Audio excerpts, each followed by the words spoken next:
नमस्कार, मैं हूं मुकेश राव और आप देख रहे हैं एसआरबी न्यूज। रुक करते हैं इस समय की प्रमुख खबरों की तरफ। पंजाब में अगले साल होने वाले विधानसभा चुनाव को लेकर शिरोमणि अकाली दल और मायावती की बहुजन समाज पार्टी के बीच चुनावी गठबंधन हो गया। अकाली दल के नेता सुखबीर बादल ने अकाली दल और बहुजन समाज पार्टी के बीच गठबंधन की घोषणा करते हुए कहा कि पंजाब में हम मिलकर विधानसभा चुनाव लड़ेंगे। सुखबीर सिंह बादल ने गठबंधन का ऐलान करते हुए कहा कि यह पंजाब की राजनीति में एक नया दिन है। शिरोमणि अकाली दल और बहुजन समाज पार्टी अगले साल होने वाले पंजाब विधानसभा चुनाव और भविष्य में होने वाले चुनाव एक साथ लड़ेंगे। उन्होंने कहा कि 117 सीटों में से बसपा 20 सीटों पर जबकि अकाली दल शेष 97 सीटों पर चुनाव लड़ेगी। कोरोना से जुड़ी राहत सामग्री पर मंत्री समूह की सिफारिशों को जीएसटी काउंसिल ने स्वीकार कर लिया है। वित्त मंत्री निर्मला सीतारमण की अध्यक्षता वाली जीएसटी काउंसिल ने ब्लैक फंगस की दवा को टैक्स फ्री करने की मंजूरी दे दी है। वहीं कोरोना से जुड़ी कई अन्य चीज़ों पर कर की दर को कम कर दिया है। जीएसटी काउंसिल ने कोरोना वैक्सीन पर 5% जीएसटी को बरकरार रखा है। बैठक के बाद प्रेस कॉन्फ्रेंस में निर्मला सीतारमण ने स्पष्ट किया कि केंद्र सरकार 75% कोरोना वैक्सीन की खरीद कर रही है, उस पर जीएसटी भी दे रही है, लेकिन जब इसे सरकारी अस्पतालों के माध्यम से आम जनता को मुफ्त में दिया जाएगा तो इसका जनता पर कोई असर नहीं होगा।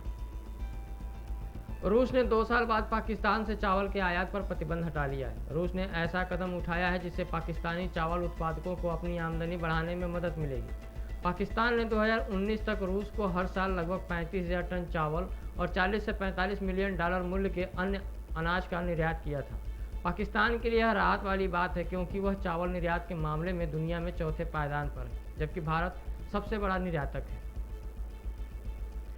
बिहार के बेतिया जिले में बिहार सरकार की महत्वाकांक्षी योजना नल जल में भारी अनियमितताएं सामने नजर आ रही हैं। इस योजना में लापरवाही की शिकायत पर जांच पड़ताल भी शुरू कर दी गई है, फिर भी अनियमितता करने वाले बाज नहीं आ रहे। ग्रामीण ने बताया कि योजना 2017-18 है, लेकिन आज तक पानी की एक बूंद इस वार्ड में नहीं आई। ग्रामीणों ने इसमें संबंधित अधिकारियों के विरुद्ध ठोस कानूनी कार्रवाई करने की मांग की है। इस समस्या को लेकर कई बार स्थानीय लोगों द्वारा जिलाधिकारी से लेकर बीडीओ को भी आवेदन दिया जा चुका है।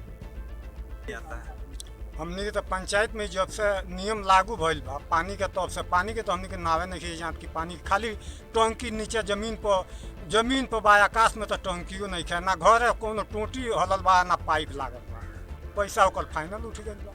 तो जिला पदाधिकारी के द्वारा यहाँ पे जांच के लिए भेजा गया था, टीम गठित करके उनके द्वारा जांच किया गया, उसमें अभी तक कोई कार्रवाई नहीं ना की गई। कोई कार्रवाई नहीं हुआ है। वो जांच करके पैसा लेकर सब लोग चले गए, कोई उसमें कार्रवाई नहीं हुआ है। तो आप लोग पानी का जैसे पानी का उपयोग कैसे करते हैं? खरीद कर करते हैं और नल से अपना चापा कल से करते हैं। अच्छा, तो कितने दिनों से अभी आप लोग के वार्ड में पानी नहीं आता है? आज तक पानी का जब नावे निशान नहीं है। कितना दिन का जब से शुरू हुआ है तब से आज तक अभी कोई पानी का यहाँ महत्व नहीं है।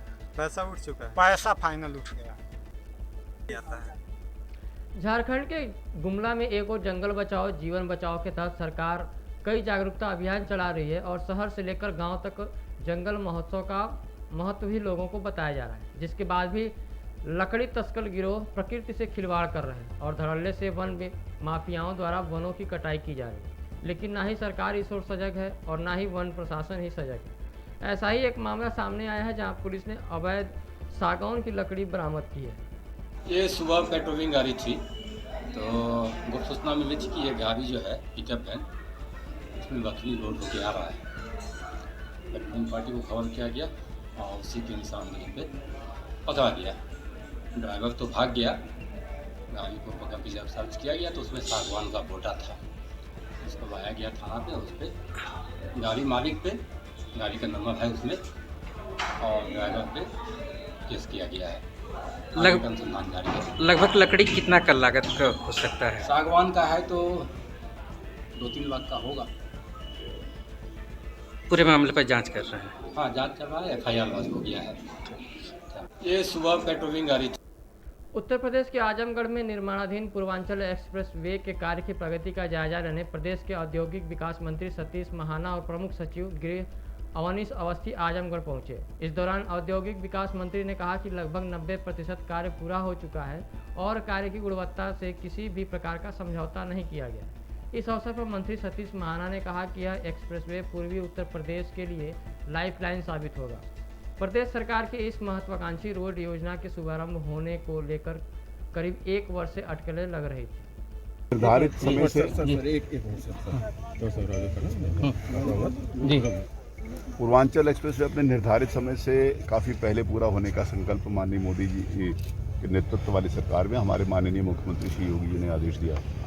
आज हम इसके इंस्पेक्शन पर हैं। मुझे इस बात को कहते हुए प्रसन्नता हो रही है कि इस महीने एंड तक, जून तक हमारा पूरा कैरेज वे चालू हो जाएगा और हम लखनऊ से लेकर आजमगढ़ तक ये पूरी की पूरी सड़क बन जाएगी। उसमें जो थोड़ा बहुत कठिनाई या थोड़े बहुत काम कोविड की वजह से डिले हुए थे, हम उनको भी हर हालत में जुलाई में मतलब 10 जुलाई तक उसको पूरा कर लेंगे। मुझे विश्वास है कि ये पूर्वांचल एक्सप्रेस वे ये पूर्वांचल के लिए एक लाइफ लाइन साबित होगा, यहाँ की आर्थिक अर्थव्यवस्था के लिए, यहाँ के लोगों के उत्थान के लिए, यहाँ की प्रगति के लिए।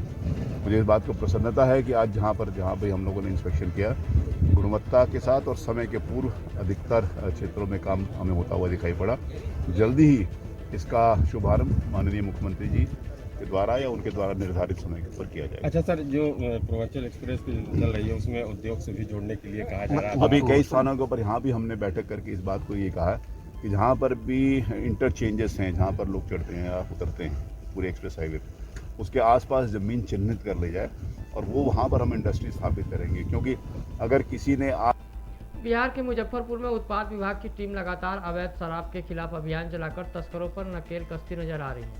इसी दौरान उत्पाद टीम ने कार्रवाई करते हुए NH-57 से तलाशी के दौरान भारी मात्रा में विदेशी शराब बरामद की है। इस मामले में उत्पाद इंस्पेक्टर अभिनव कुमार ने बताया कि सूचना के आधार पर एक संदिग्ध ट्रक से विदेशी शराब बरामद की गई। वहीं जब्त शराब की कीमत बाजार में लगभग 10 से 15 लाख का अनुमान लगाया जा रहा है। पिछली रात्रि गुप्त सूचना मिली थी कि ज़िले में अवैध ट्रक अवैध शराब को लेकर के आने वाली है और जो खेप आ रही है उसको अनलोड किया जा रहा है। उसी सूचना के आधार पर शहर के विभिन्न हिस्सों में पेट्रोलिंग की गई। इसी पेट्रोलिंग के दौरान एक सूचना प्राप्त हुई कि बोछा थाना क्षेत्र के राघव मझौली गांव में एक संदिग्ध ट्रक एक संदिग्ध रूट में खड़ी है एवं कुछ लोग, संख्या लगभग 5 से 10 होगा, वो लोग कुछ कार्टन को अनलोड कर रहे हैं। तो इससे प्रतीत हुआ कि उसमें अवैध विदेशी शराब हो सकता है।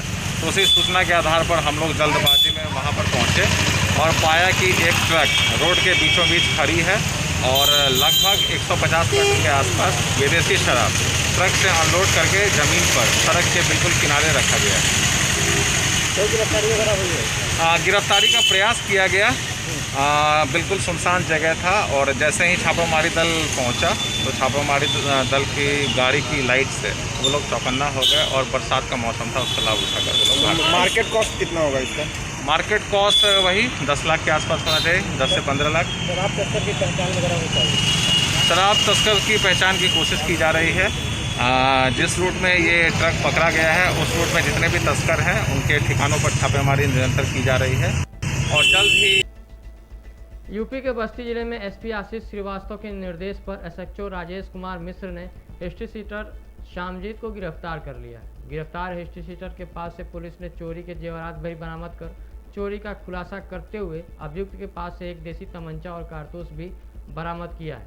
वहीं अभियुक्त के खिलाफ बस्ती और गोंडा में कुल 8 मुकदमे दर्ज हैं। थाना क्षेत्र हरैया स्थित एक बियर की दुकान से माह अप्रैल में बियर की चोरी हुई थी और हरैया थाना क्षेत्र में ही एक व्यक्ति के घर से कुछ रुपए व ज्वेलरी की चोरी हुई थी, जिसके संबंध में 2 अभियोग थाना हरैया पर पंजीकृत किए गए थे। आज थाना परशुरामपुर की पुलिस ने उक्त चोरियों का खुलासा करते हुए बरहपुर पांडे मोड़ थाना परशुरामपुर क्षेत्र से एचएस अपराधी श्यामजी उर्फ राइफल पुत्र राम तीर्थ निवासी रघुपुर को गिरफ्तार किया है, जिसने अपने एक साथी के साथ उक्त दोनों चोरियां करना स्वीकार किया है। गिरफ्तार अभियुक्त के पास से चोरी की ज्वेलरी, कुछ रुपए, 1 अदद तमंचा व कारतूस बरामद किया गया है। कारतूस व तमंचे के संबंध में थाना परशुरामपुर में अलग से अभियोग पंजीकृत कर उसमें वैधानिक कार्रवाई की जा रही है। अभियुक्त को न्यायिक अभिरक्षा में माननीय न्यायालय के समक्ष प्रस्तुत किया गया है। प्रकरण में अग्रेतर वैधानिक कार्रवाई की जा रही है।